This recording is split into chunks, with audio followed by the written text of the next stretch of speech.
Between 2010 and 2020, there was no shortage of harsh words, pointed tweets, and even full-out brawls between celebrities. Long-standing battles between stars like Taylor Swift and Kanye West only worsened, while new fights between celebrities like Nicki Minaj and Cardi B dominated headlines and divided fan bases.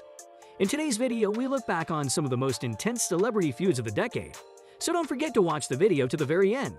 Number 10. Taylor Swift and Kanye West. Taylor Swift and Kanye West's battle began at the 2009 VMAs and evolved throughout the decade. It's difficult to forget the viral moment when rapper Kanye West interrupted singer Taylor Swift's VMA acceptance speech in 2009, a moment that fueled one of the most famous battles of the decade. Despite a brief amicable stretch in 2015, the release of West's 2016 track Famous took the artist's feud to the next level. The song contained the lyrics, "I feel like me and Taylor might still have sex. Why? I may that be famous." The Bad Blood singer claimed she didn't grant approval. Swift retaliated in her acceptance speech at the 2016 Grammy Awards. As the first woman to win Album of the Year at the Grammys twice, I want to say to all the young women out there, there are going to be people along the way who will try to undercut your success or take credit for your accomplishments or your fame. Kim Kardashian West, the rapper's wife, interjected in 2016 by leaking a recording of a phone call in which Swift approved the lyrics. Number 9. Kim Cattrall and Sarah Jessica Parker.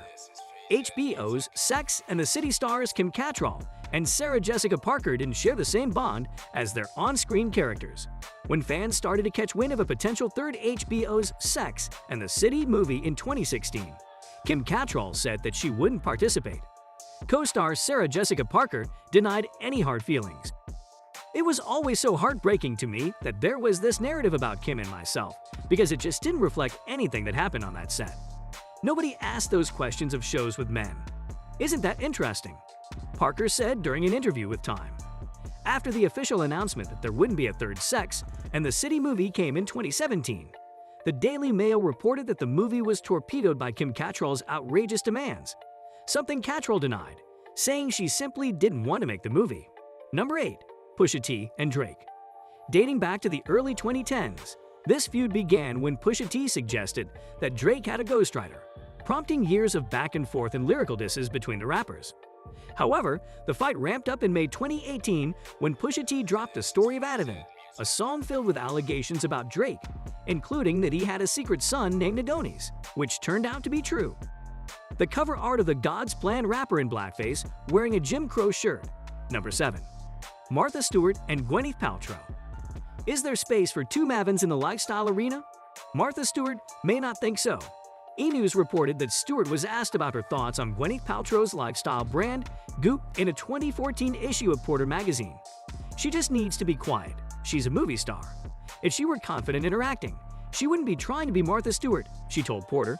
"If I'm really honest, I'm so psyched that she sees us as competition. I'm so psyched. I really am," Paltrow said, according to Us Weekly. Months after Stewart's comments, Paltrow then hired Lisa Gersh, the former CEO at Martha Stewart Living on the Media, as the Goop's CEO in 2014. Number 6. Orlando Bloom and Justin Bieber. After Canadian singer Justin Bieber performed at the 2012 Victoria's Secret Fashion Show, speculation circulated that he flirted with Miranda Kerr, actor Orlando Bloom's then wife and former Victoria's Secret model. Bloom and Kerr separated in 2013, according to E! News. Meanwhile, Bieber also broke up with his on-again, off-again girlfriend Selena Gomez. Kerr and Bieber's flirtation reportedly continued to frustrate Bloom following the couple's split and led to reports of a physical fight in July 2014 at Cipriani's in Ibiza, Spain. Number 5. Katy Perry and Taylor Swift. Once close friends, Katy Perry and Taylor Swift had issues spanning from 2014 to 2019. The dispute has since been resolved. The singers had a smooth-sailing relationship until a fight over backup dancers in 2014. Taylor Swift hired 3 dancers who had danced for Katy Perry before for her Red Tour. 3 months later, Katy Perry was beginning her Prismatic Tour and hired the backup dancers, pulling them from the middle of the Forever and Always singers' time on the road. Swift then released the track Bad Blood as part of her 1989 album. During an interview with Rolling Stone, Swift revealed that the track was about another female artist. "Oh, we're just straight-up enemies. And it wasn't even about a guy. It had to do with business. She basically tried to sabotage an entire arena tour. She tried to hire a bunch of people out from under me, she said. Number 4. Vin Diesel and Dwayne "The Rock" Johnson. Vin Diesel and Dwayne "The Rock" Johnson butted heads while filming The Fate of the Furious in 2017. While filming The Fate of the Furious in 2017, Dwayne "The Rock" Johnson posted an Instagram with a pointed message about his co-star Vin Diesel. "My female co-stars are always amazing and I love them. My male co-stars, however, are a different story. Some conduct themselves as stand-up men and true professionals, while others don't. The ones that don't are too chicken shat to do anything about it anyway." Kanye, Johnson said, according to Time. The post has since been deleted. Diesel reportedly confronted Johnson the day after he published the post, which led to an argument. 2 days later, the former professional wrestler posted another Instagram. "Family is gonna have differences of opinion and fundamental core beliefs. To me, conflict can be a good thing when it's followed by great resolution. I was raised on healthy conflict and welcome it. And like any family, we get better from it," wrote Johnson, as reported by Entertainment Tonight. Number 3. Nicki Minaj and Miley Cyrus. The trouble between super bass rapper Nicki Minaj and nothing breaks like a heart singer Miley Cyrus began when Minaj's Anaconda video didn't receive a nomination for the VMA Video of the Year award in 2015. Minaj viewed the lack of nomination as a lack of representation.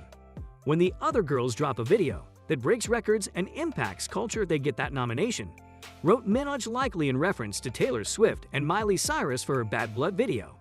"If you want to make it about race, there's a way you could do that. But don't make it just about yourself. Say, this is the reason why I think it's important to be nominated.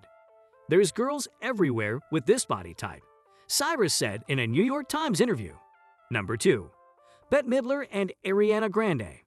Bette Midler said that Ariana Grande was using sex appeal to sell her music, expressing disapproval of Ariana Grande's image in a 2014 interview with The Telegraph, calling her "so ridiculous." "It's always surprising to see someone like Ariana Grande, with that silly high voice, a very wholesome voice, slithering around on a couch looking so ridiculous. I mean, it's silly beyond belief, and I don't know who's telling her to do it," Midler told The Telegraph. "I wish they'd stop, but it's not my business. I'm not her mother or her manager. Maybe they tell them that's what you've got to do. Sex sells. Sex has always sold," she continued. The "thank you" next singer took to Twitter to respond. Bette was always a feminist who stood for women being able to do whatever the F they wanted without judgment. "Not sure where that bet went, but I want that sexy mermaid back. Always a fan no matter what my love," Grande tweeted at the time. Number 1. Amy Schumer and Khloe Kardashian. Amy Schumer offended Khloe Kardashian during Schumer's 2015 Saturday Night Live monologue. During her 2015 monologue on NBC's SNL, comedian Amy Schumer cracked jokes about keeping up with the Kardashians, Khloe Kardashian's 35-pound weight loss. "We used to have Khloe. Khloe was ours, right? But then Khloe, she's lost half her body weight. Like Khloe, she lost to Kendall. And we have nothing," Schumer said. The reality star fired back on Twitter. "No need to tear down others, just to make herself feel bigger. It actually makes you quite small. I'm on a healthy journey. I don't care for the hate," the reality star tweeted. In 2019, Schumer posted a photo of the Kardashian family, including Khloe, and wrote a glowing caption about them and their show, Keeping Up with the Kardashians. Khloe responded by writing, "Oh, well, thank you for this. That's very sweet of you." With that, we come to the end of this video. Don't forget to join in a next time for more of such interesting content.